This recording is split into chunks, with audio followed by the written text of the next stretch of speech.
welcome to Blighty Day Fiance Date Blight. Now, normally we drop this every week on the old Patreon for our Patreonies, but this time we're dropping it on the main feed. Not all listeners will be aware that I lost my father about a month ago now. Which is why our coverage on the main feed has been spotty. Apologies for the lapse in communication about that. But we've got a very, very special episode for you today. Why is it special? Because mother-in-law Snark... We've been trying to think what to call her, haven't we? I think American mother-in-law, probably. It's a long... Amel. Amel's not good. No. Doesn't work as an acronym. We could just do... How about Yankee Meemaw? Wow, I didn't think you were going to go for Meemaw. I thought Meemaw was I like a thought no-no. you didn't want to be called Meemaw. I was looking for some more anonymity, let me put it that way. Okay, so... But my name's gone out, so that's very nerve-wracking. Oh, I can beat that. Yeah, we'll edit it out. So it's Meemaw. Welcome, Meemaw. She's cracking up. The amazing thing is, this is like revenge for all those times that your mum made you do things you didn't want to do. Like, did she ever make you wear your hair in a certain way or put on a certain... No? Never. You never had any childhood experiences where your mum made you do something? You were like, I don't want to, Mum. And she was like, well, you got to. That never happened? I was really well behaved and I did what was asked of me. Well, why are you putting your poor mother through this torture? Well, I did make you stop making out with your boyfriend down in... Stop it! No one needs to know. No one needs to know about We can that. have these conversations with Yankee Meemaw, though, can't we? Like, we've been watching some TV this week where there's been some fruity stuff going on.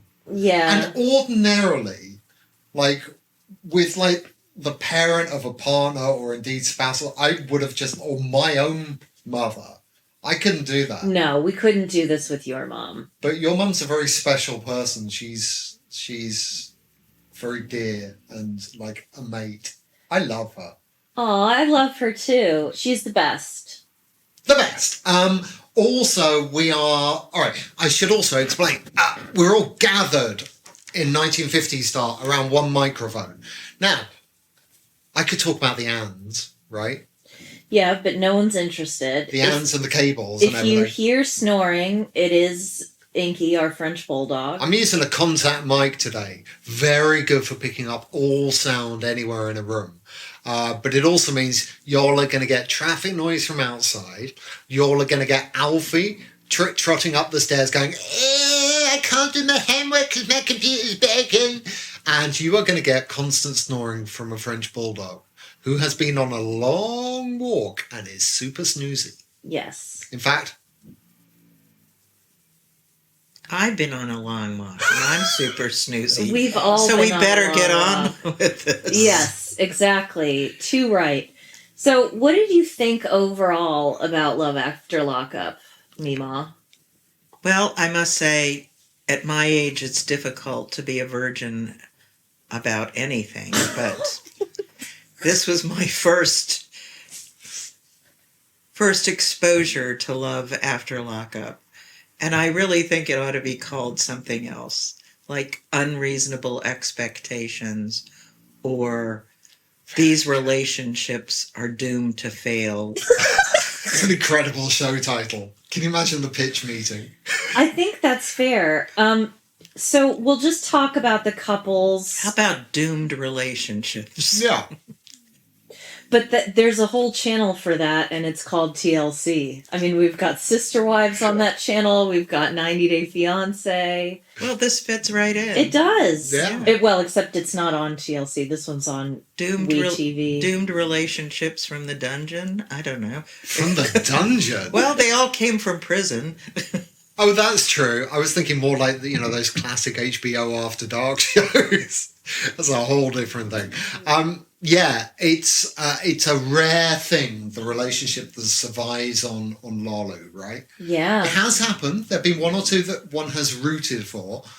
I'm not sure this year Or maybe Kathy, as we like to call her. Yeah. Yeah. But we'll get there. So We'll get that. So we'll go through all the different couples. So we've got Derek and Monique for starters. So Derek and Monique have pretty interesting expectations of both each other and themselves. Monique has expressed the desire to lose over 100 pounds. And Derek is, from the sounds of it, hoping to make as much money as he was selling drugs and conducting illegal activities in what they would call a straight job. Monique has spent she spent a couple thousand on designer clothes for Derek. Yeah, like there was one pair of jeans that was like $1,000 or something. Yeah. She spent a lot of money on clothes for him. But he's very little. He's very small. So presumably you pay less in fabric. I don't know, is that how that works? I don't know. Maybe he isn't that small. Just he looks small The in contrast. comparison to her. Yeah, someone said that they look like the number 10. Right? That's okay. I'm not coming for him, just, I'm coming for him more. So Derek has a GPS monitor on his ankle. I don't know why they bring this up, but they do in the beginning of the episode. This is after they went to the casino, which Derek couldn't get into because he didn't have ID. Understandable. Yeah, you should have bought a photocopy printout of a check, because apparently that's fine for ID. I don't even understand. Yeah, that was weird. We'll get to it. So he wants to open a bank account because he saved $9,000 in prison doing side hustles like personal training. Pisses me off, right? So I work pretty hard, right? Yeah. But I haven't saved $9,000. Maybe I need to go down. No, you don't. No? Don't even joke about that. Just as an investment strategy? No, because you're not going to be saving much. No? No, because I'm not going to send money or for your commissary, so Oh, man. you won't have anything to trade it for. So Derek says Monique has resting bitch face. I saw it's been speculated on Twitter that she's pretending to be sleepy so she doesn't get asked for money. What? Yeah, that the reason she's a bit laconic is because she doesn't want him to ask her for more money. Well, how does that work? So you literally pretend to be asleep I all the think time? it's a joke, Robin. I think it's a joke. Okay. I think it might be the weight of those enormous, long, false eyelashes that cause her eyelids to be at half-mast most of the time. Yeah, that is true. We can't actually tell what her wakeful state is because she's got the big, ginormous... What was the name of the guy on the eyelashes. previous season whose eyes were always Oh, half-mast? always asleep. He was I always don't asleep. remember. Yeah. Yeah, but he was on something. Yeah. So then we get to the meat of their story, which is There's a lot of meat in that story. A lot of filling in that sandwich. Look, you guys, Mima is cheesing so hard right now. the non-Patreonies... I don't think the non-Patreonies know how Dayblaze work, right? We're very off-piece. Yeah, we are. This is us just hanging, Yeah. right? So Derek's sisters and Monique have a problem with Monique. I don't completely understand why. I feel like they're just bullying her, and it's really kind of mean. yeah, it's mean girl shit. Yeah. It's one thing to have done that original thing where they posted the picture, Yeah. the whole public shaming thing, Yeah. gross. But it's another thing now, like they're just rubbing her face in it. Also, this guy, like, hey ladies, our brother's been in jail 9 years. Form an orderly queue. It's not the most eligible. Like, you wouldn't put it in your dating profile, would you? I have a theory, and that is that he was the breadwinner for the sisters, and he they want him back in his Ah. neighborhood, and she doesn't want him to go Oh. back, and that's where the debate goes. They don't Because want him on the straight and narrow. they want him to fund them in the way He he was. funded them in the past. They want him on the And wobbly she- and wide. And she doesn't want him to go back to where? To Cleveland, right? Right. I mean, he has to be in Cleveland because he's on parole. But to the neighborhood, right. to the hood, right. as You they sound like- say. You sound like Julie Andrews at the hood. So now where I stop being on Monique's side is I know and I feel for her because clearly what she wants is for Derek to come riding in on, a princely stallion and say, "Hey, this is my One of those woman." Tiny horses. Those little tiny horses to say, "Hey, this is my woman. I have chosen her and I will defend her honor." Yeah. But he has done that. But there are limits, right? Like he's done that a few times. But she's continuing to invite these people to be hostile to her so that again and again and again he'll jump in. And it's like at some point. Well, she takes their bait every time. Yeah. She admits it, that she can't not respond. And he, very reasonably, in my opinion, Yeah, says, absolutely. don't answer. Don't answer the phone. Don't reply because they're jacking you up and you're taking the bait. Yeah, exactly. I And Don't agree. look at the social media. And obviously she has no restraint. Mm-mm. Well, we can see that in every aspect of her life. Where does she have self-control and restraint? Right. And she has a very childlike perception of what this relationship is and what it's going to be. And this whole, she's not the one who took money out of her 401k early to finance him, but she has certainly put herself into debt already. So Now, we were talking about her eyes being kind of, droopy and she was falling asleep. I'm the one wearing headphones here, so I should point out this wonderful mic that we're using is going to pick up all the room sound.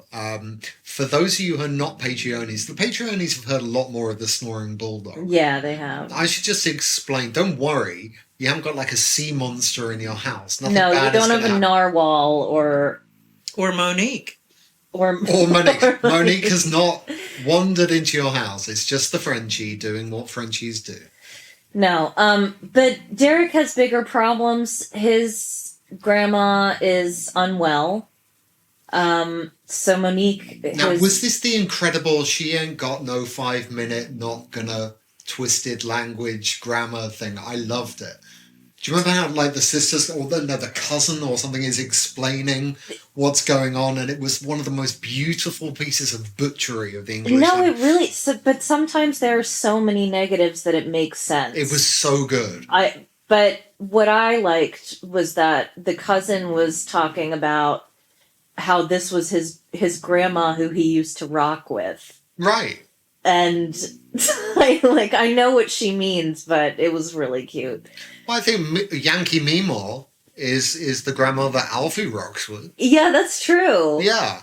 Yeah. Alfie rocks Well, we with all Witcher. rock with Mima. One I correction. should say Alfie is the name we use for that child who is upstairs Got it. to protect his anonymity. It's not his real name. In case you thought we'd had another child and not told you. And those of you who weren't listening carefully have missed the fact that the cousin corrected the grandmother nomenclature to she's actually his great grandmother. Oh, I didn't catch So that's that. even more impressive that he rocked with a great grandmother. Right? Yeah. Yeah. Ends on a cliffhanger here because there's a white car that's following them around. Unclear if it's a police car. It's unmarked. I think it's probably the sisters, but we'll find out hopefully next week. I don't know, it's giving the vibe they want you to think that it's a gang thing.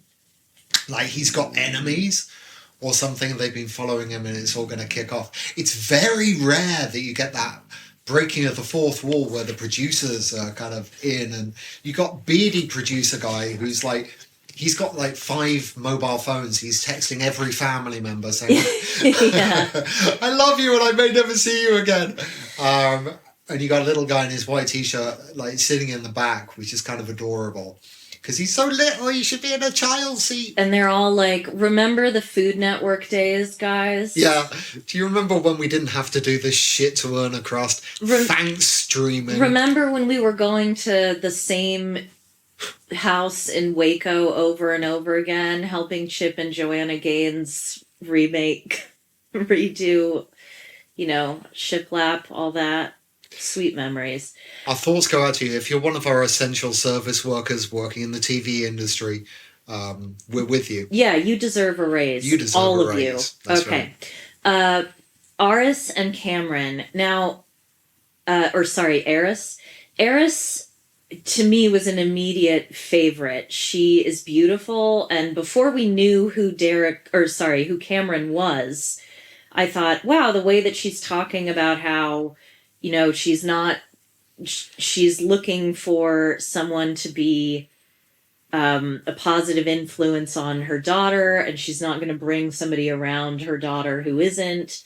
The guys that she usually messes with are horny and sloppy. But this time she's found a real gent. But this time she's found a real gentleman. Yeah, exactly. A gentleman who has failed his breathalyzer test at the halfway house, which could jeopardize his chances of parole in Florida. Now, Eris was wearing an interesting shirt, if you remember, Mom. What did you think of her t-shirt? Well, with the comic illustration of breast and nipples on a white t-shirt. Pierced nipples. I thought it was the most appropriate dress that you would wear to a penitentiary full of horny men. Yeah, why Johnny Cash wore black, I'll never know. I think it was a halfway house, to be fair. But nevertheless. What I found interesting about it, if I may, in the company of your mother, is that the illustration was smaller than the reality, and that just seemed odd to me. Like, she should have bought a size up. Yeah, you think? Yeah. Again, a small man. Yes, a very small man. Very small man. He's got Cisco energy to me. Do you remember the Thong Song guy? Didn't he die? I think he died recently. Yeah, I think he did. Yeah, he reminds me a bit of Cisco. Well, I will say, I didn't realize that he was on bended knee until they stand up. I couldn't really tell the difference. Everything's going to be... Lalu loves his short men, right? Yeah, but they get pretty far in life. Now, he wants to get married immediately. She accepts the proposal. Yeah. But wait a minute, this doesn't make sense. And this is when I was thinking, here comes the logic and the reason and, the fact that they pretty much have zero chemistry and different ideas about what a relationship or marriage would be like. Nope, it's because she needs flowers and makeup and a dress to get married. Oh, yeah. Yeah. Those are the only obstacles. Yeah, those are the end things, not the fact that she barely knows this guy or he's clearly just proposing to her for kind of expediency or to make his life better. Like, no, we got to do it now. Why? We just have to. Yeah. Yeah. Sounds like somebody who routinely makes good decisions. Our good friend over at Reality Gaze, Poodle, would be saying, you need to look at his financial records stat. Immediately. Anyone wants to marry you that day, you need to get a forensic accountant on their ass. And a forensic scientist to check that there's nothing in your drink. Ugh.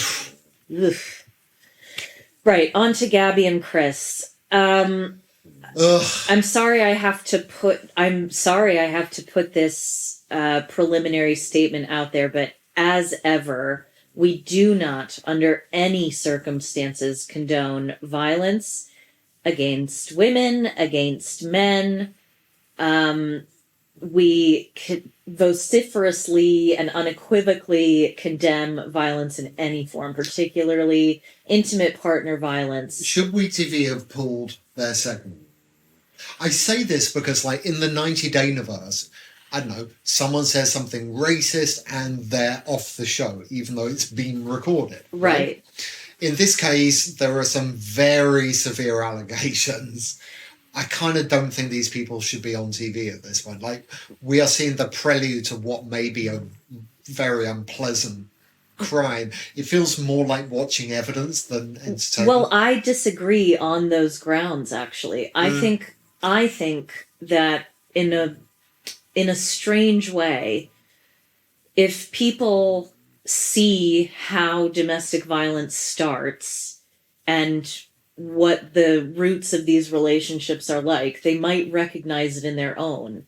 In the same way that many of these relationships that are unhealthy, have caused people to rethink who they're with. Yeah, ordinarily I'd agree with you, but the story this is telling is that of a woman behaving really awfully. And I'm not really sure that I want that sort of to be the template for how domestic violence can start, if you're going to have that kind of, analog, can we have a woman who's not completely awful?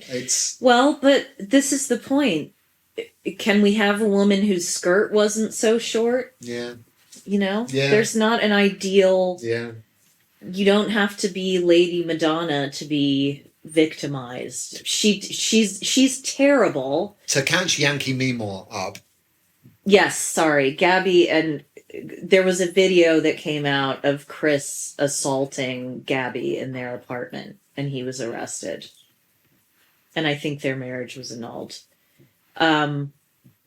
So it's kind of weird watching this now, right? Yeah, kind of knowing the outcome. It's kind of hard to feel sorry for him when he's sitting in that train station wondering, like, I feel no sympathy because I know what's going to come next. Well, I feel no sympathy for someone with zero luggage who can't walk 5 city blocks. He does have some ridiculous. Luggage. He has, like... He's got a hold all. He's got a big, like, TJ Maxx shopping bag.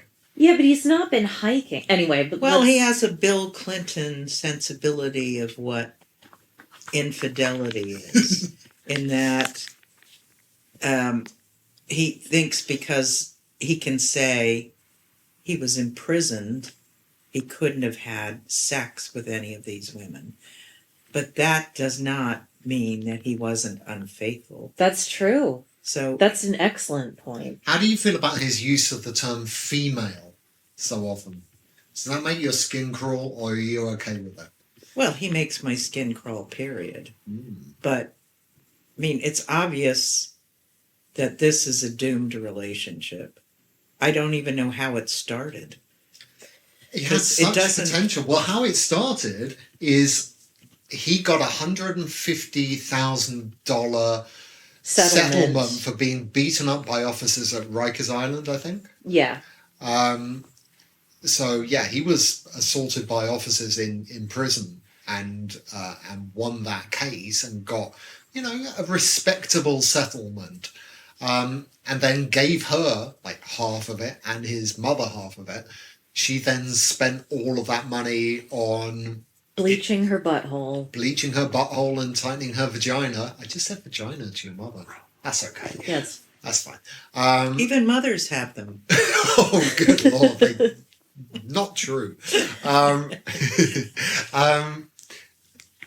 So you could see how the guy was kind of on the defensive from the outset. Like, he gets out of jail and like he's got nothing, and she's kind of squandered all this money. But pretty dumb of him to give it to her. Exactly. Yeah. I don't know if I have this verbatim, but this is one of my favorite quotes from the whole program. I'm the whale that be at the end of the show, you garbage. No, it's more than that.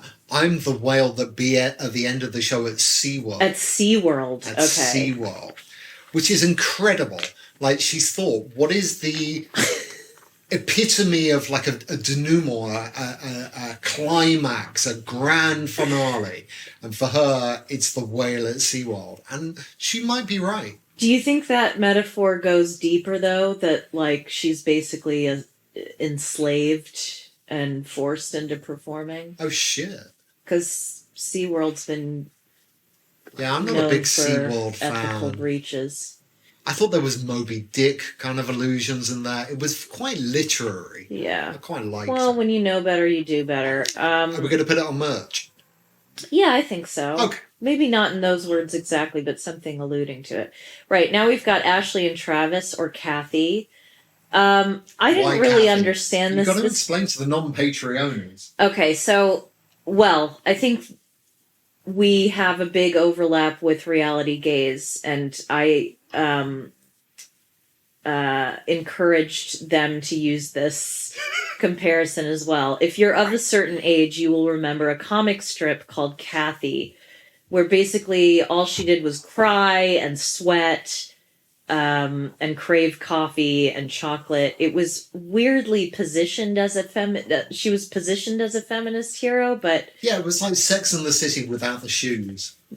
yeah, or 'Cause she the was a journalist, outfits right? or the Single self-esteem. woman in the city kind of comic strip. Yeah, but that's the thing. It was really it wasn't anyway. You know, Google it, look it up if you're interested. So they're going treasure hunting on the beach.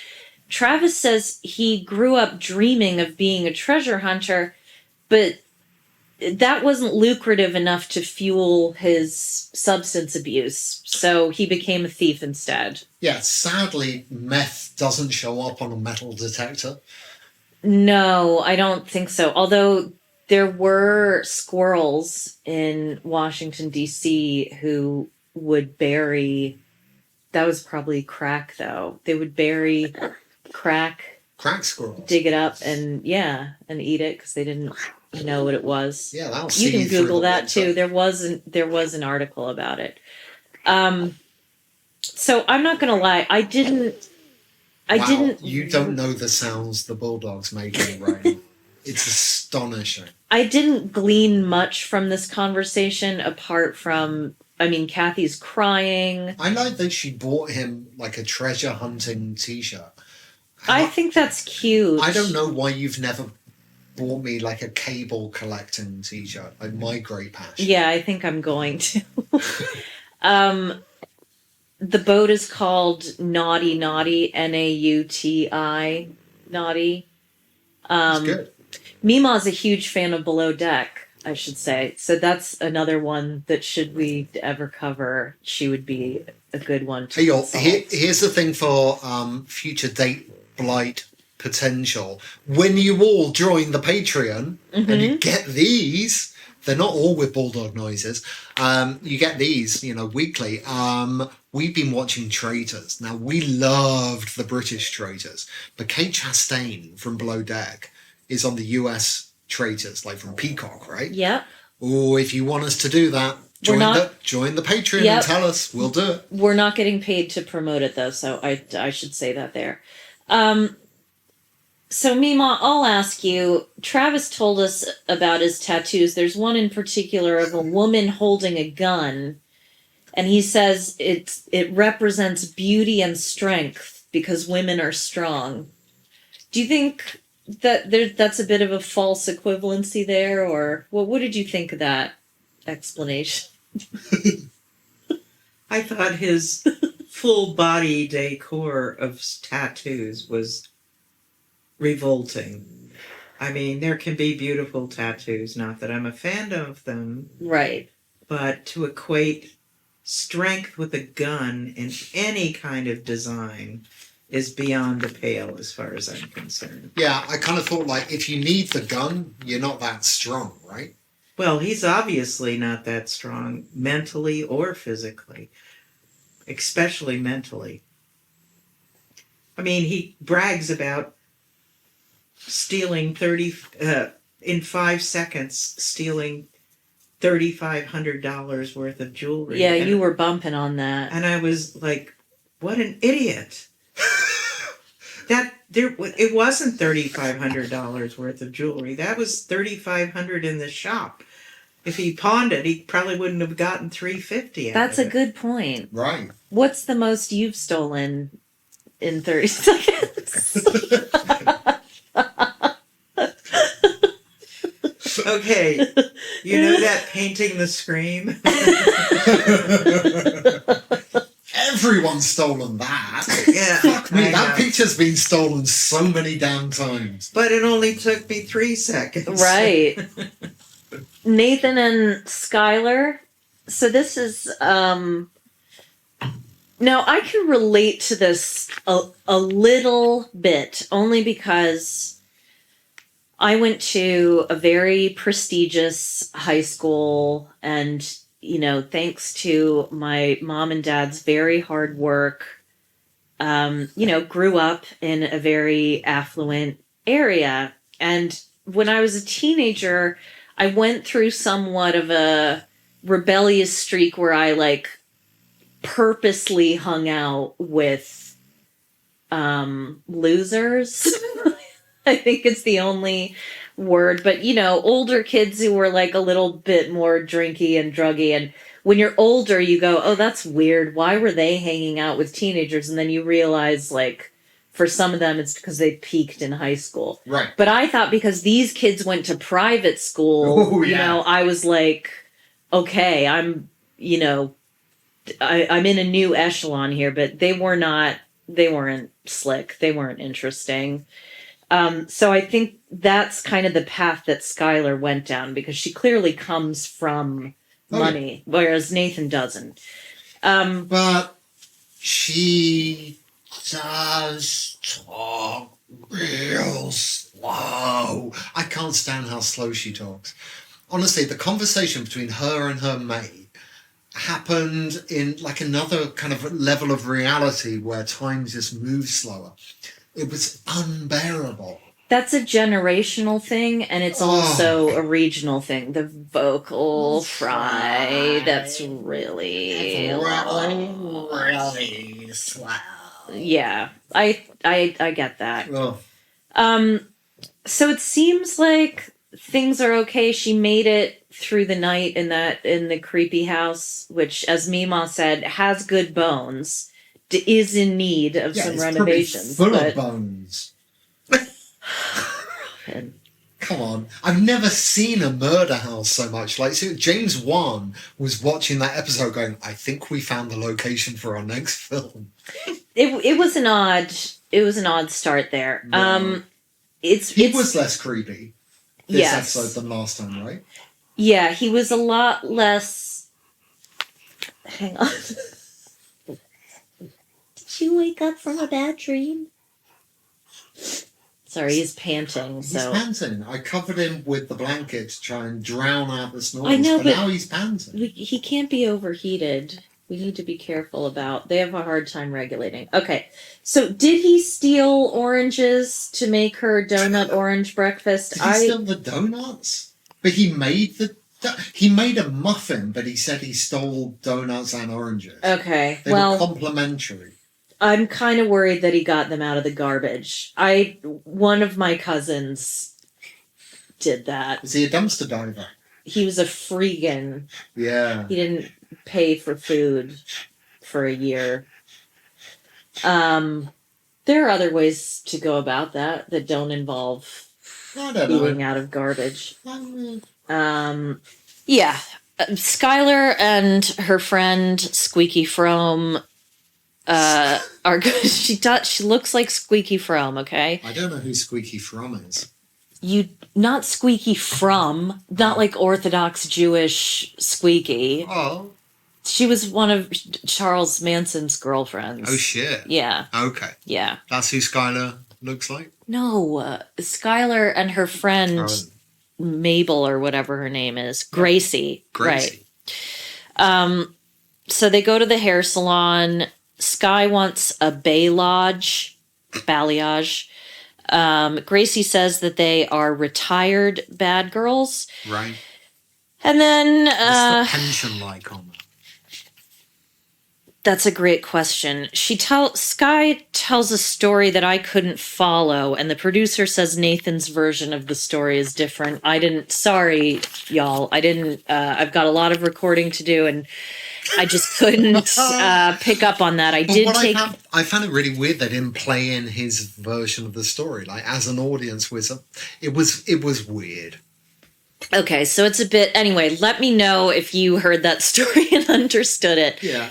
So, now, Mima, you pointed out something interesting about the way that Skylar talks about her post-traumatic stress. Do you remember what you said earlier? Oh, absolutely. She keeps saying, oh, my PTSD, as if it was her little toy dog. Or, a pet. As if it was something outside of her that she trotted out. Right. Instead of talking about my trauma. Yes. Yeah, I'm going to refer to the bulldog as my PTSD. Stop it. Hey. The one thing that, she definitely, and that makes me think that she's externalizing her issues, right? Because she's talking about her, like you say, PTSD being outside herself and not something or her accountability for any of that. Sure, absolutely. Like, it's a thing that's been deposited on her. Yes. So she's the one with the 2 dead exes, right? Yeah.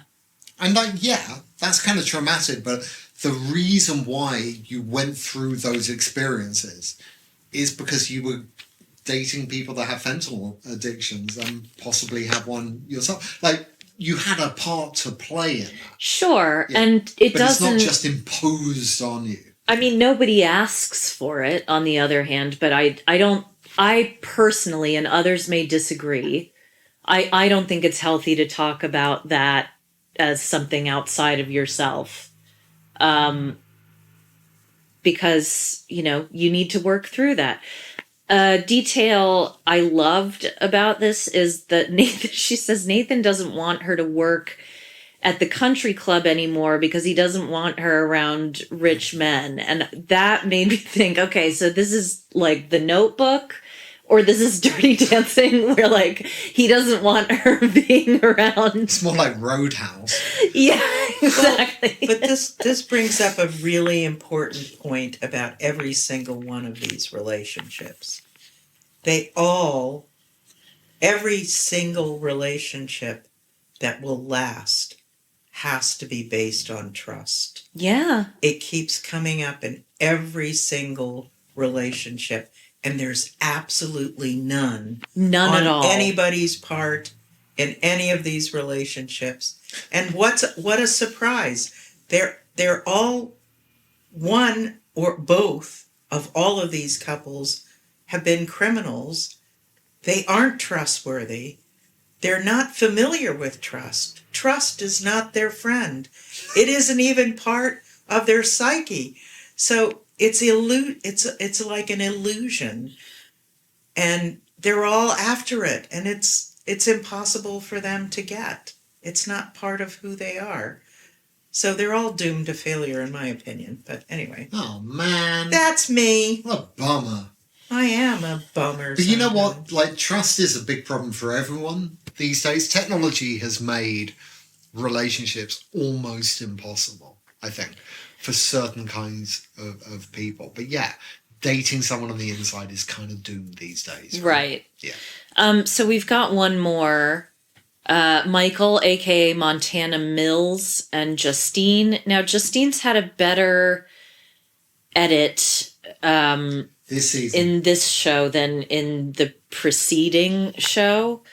So they're with, I think the producer guy's name is Mocha. The manager? Yeah. I think he's a manager, not a... Okay, fine. So the manager, so Michael and Justine show up.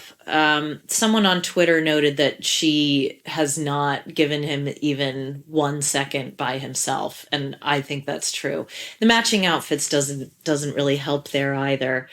Mocha declares that Michael is probably the best rapper that came from Rhode Island. Now, Mima, excuse me. Sure. Mima, you've spent a considerable amount of time in Rhode Island. How's the rap scene? How's the rap scene? What's that like? Well, considering Rhode Island the whole state isn't even as big as Boston, I can't imagine there'd be much competition.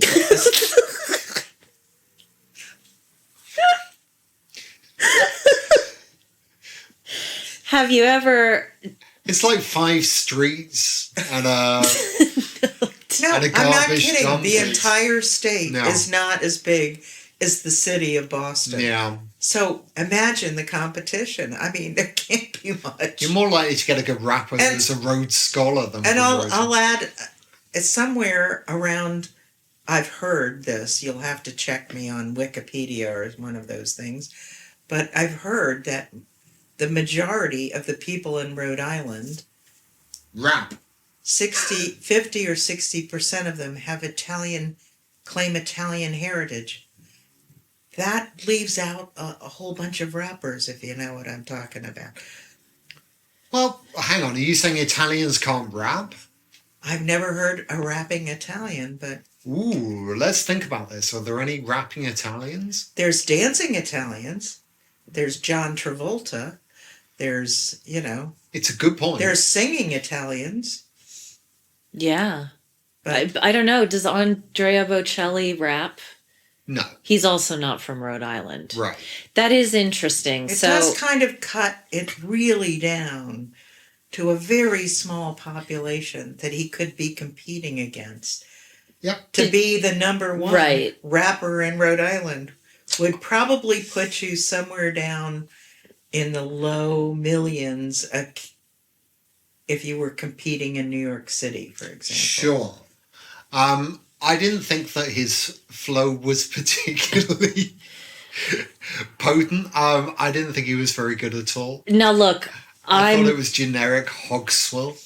I'm no expert, but I felt like he was auditioning for Hamilton. Yeah. And I think the Mocha just wants to be on, is that his name? Yeah. Wants to be on TV or something. Like, this guy he was a successful drug dealer, right? Mhm. We can claim, and he said he made all his money from music and that fancy BMW that he drives. I'm sure he laundered his money through music sales. Yes, exactly. Yeah. But like, this guy is not a good rapper. He's not like, he's a drug dealer who does a bit of rapping part time. He's no more a professional rapper than I'm a professional podcaster. Well, most Right. of the professional rappers just pretend to be drug dealers. They're pretend drug Right. dealers. Yeah, by now, absolutely. They adopt the culture to Yeah. He's the enhance flip. their persona. He's a drug dealer pretending to be a a rapper. rapper. Yeah, he's the flip. I met a few of them back in the day. Although he's one of the best looking men on the entire He is show. gorgeous. Yeah, he's he's a good looking guy. gorgeous. And so is she. I mean, she's a beautiful woman, but he's better looking than she is, I'll say.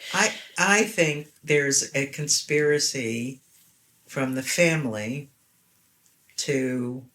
we'll see if this comes to fruition, but I think the manager or the agent or whatever he is, Mocha, is trying to get to split them up. Because he goes on about the ring. removing the ring. Right. Now, I don't believe that anybody looks at bling on a finger.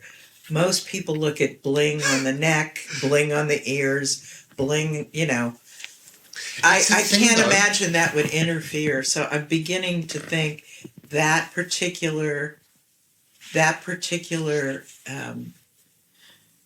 focus has something more to do with breaking them up than his music career. I think it's what, other greater podcasters might call for audacity. It's thrown in there. Yeah, it's very staged because I think it's staged. But it is true that in the music business, you are very strongly discouraged. If you're married, you do not want to show that. That's a thing. That's truly a thing. And it happens a lot with boy groups and boy bands and girl bands and stuff, like, in the pop scene. But in that kind of Yeah, rap, I've never. I don't know. I hope he never has to get an MRI. Right? Because if he's not allowed to take off the ring at all, ever. Yeah. I mean, I have never taken mine off. No. But I haven't been in a situation where I needed to. Well, no. The Savoy's really expensive these days. For her, it's symbolic. And that also gives. Hang on, what? You're going to sit at the bar at the Savoy? Is this it's a joke. But her insistence on him not removing it gives my theory credence. Yes. That is a symbol of their marriage, and she feels threatened. And I think she's getting threats on every side, if I remember the beginning of the episode. Yeah, that's right. The family wants him separated, and I believe his old homies, as they call them, they all want her out of his life, and this music producer or whatever he is, he's part of that conspiracy to break them up. So, in closing, if these couples were to come, can we go through the couples and you give them advice? Because I think you're the person in the family to whom everyone goes to for advice. Well, that's true. Yeah, I've done it. Yep. You do it. Yep. The bulldog does it. What advice would you give to Derek and Monique?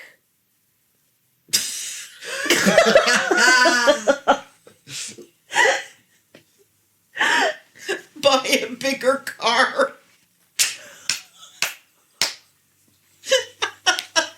Oh boy. No, seriously.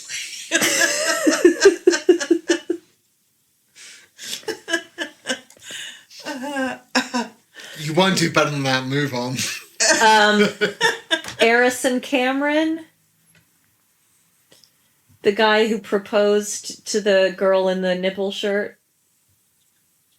I would tell her to break the engagement and go back to Florida. Gabby and Chris. Gabby is the one in the bucket hat who put her husband on timeout and wouldn't let him inside.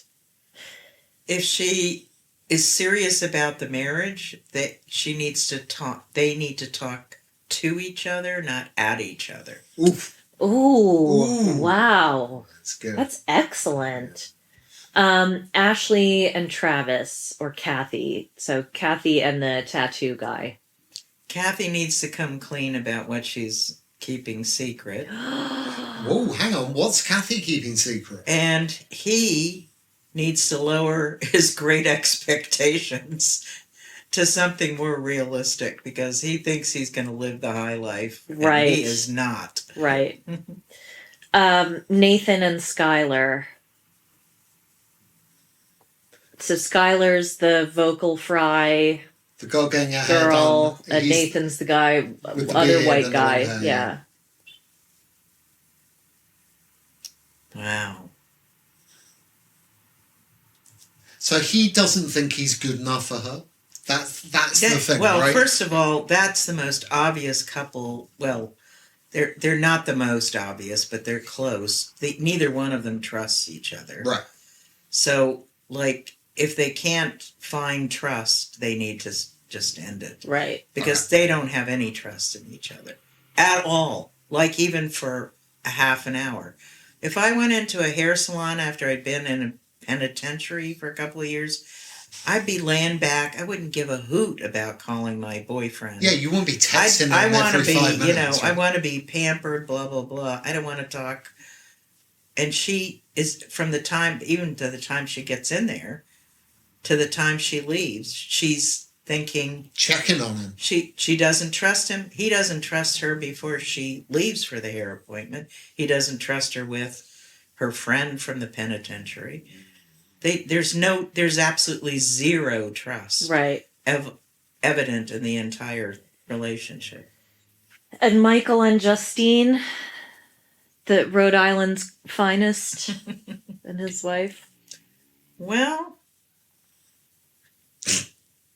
they have children. They That's do. He's an good with the issue. kids. Ostensibly, he's Yeah, you It's know, an issue. Yeah. Well, I think they need a dose of realism because he's not going to become a rap star for sure. Right. They both need to figure out how they're going to make a living Yeah. and maybe take a few steps away from the family.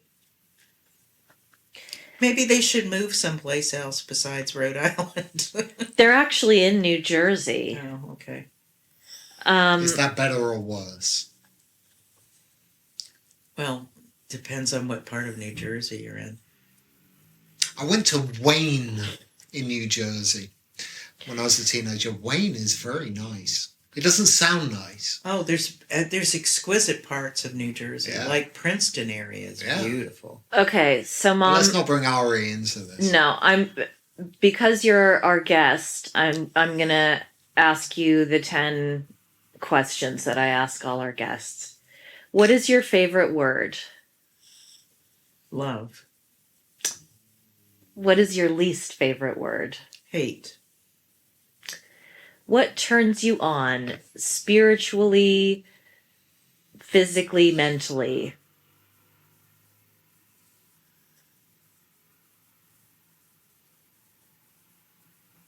love, What turns you off? violence, What sound or noise do you love? singing, What sound or noise do you hate? horns, car horns, What is your favorite curse word?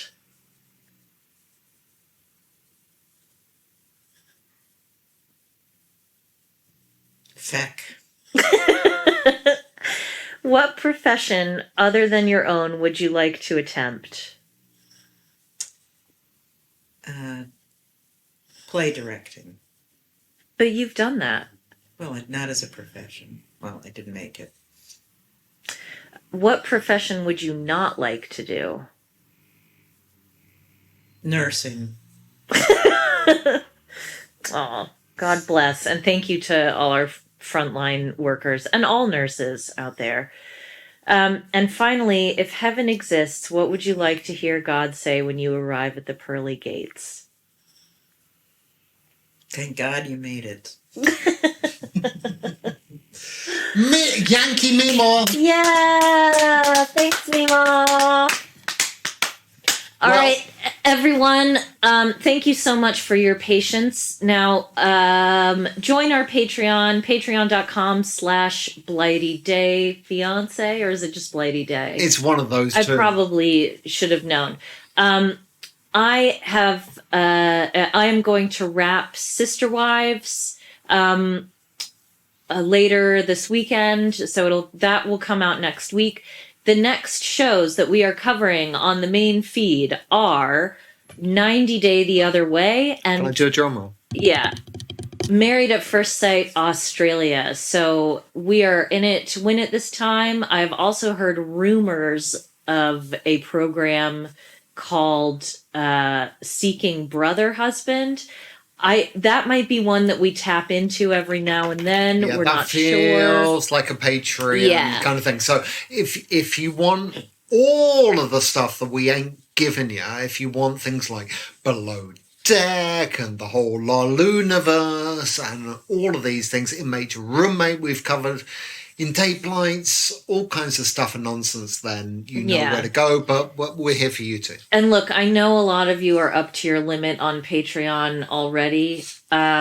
Just take out a second mortgage. It's no big deal. Yeah, just, ditch some of the others. Does your kid have to be in private school, Does or your are kid you need just shoes? worrying about what the Joneses think? Can you teach them to walk on their hands? Gloves are cheaper than shoes. Remember that. And as little Alfie would say, Well, we got a brief Yankee Mimo of the sign out. she's already on to her Bejeweled. I know. But she needs to say, okay? All right. We will See you soon. Oh, we didn't get that from Yankee Mimo. We're going to go again. We will See you soon.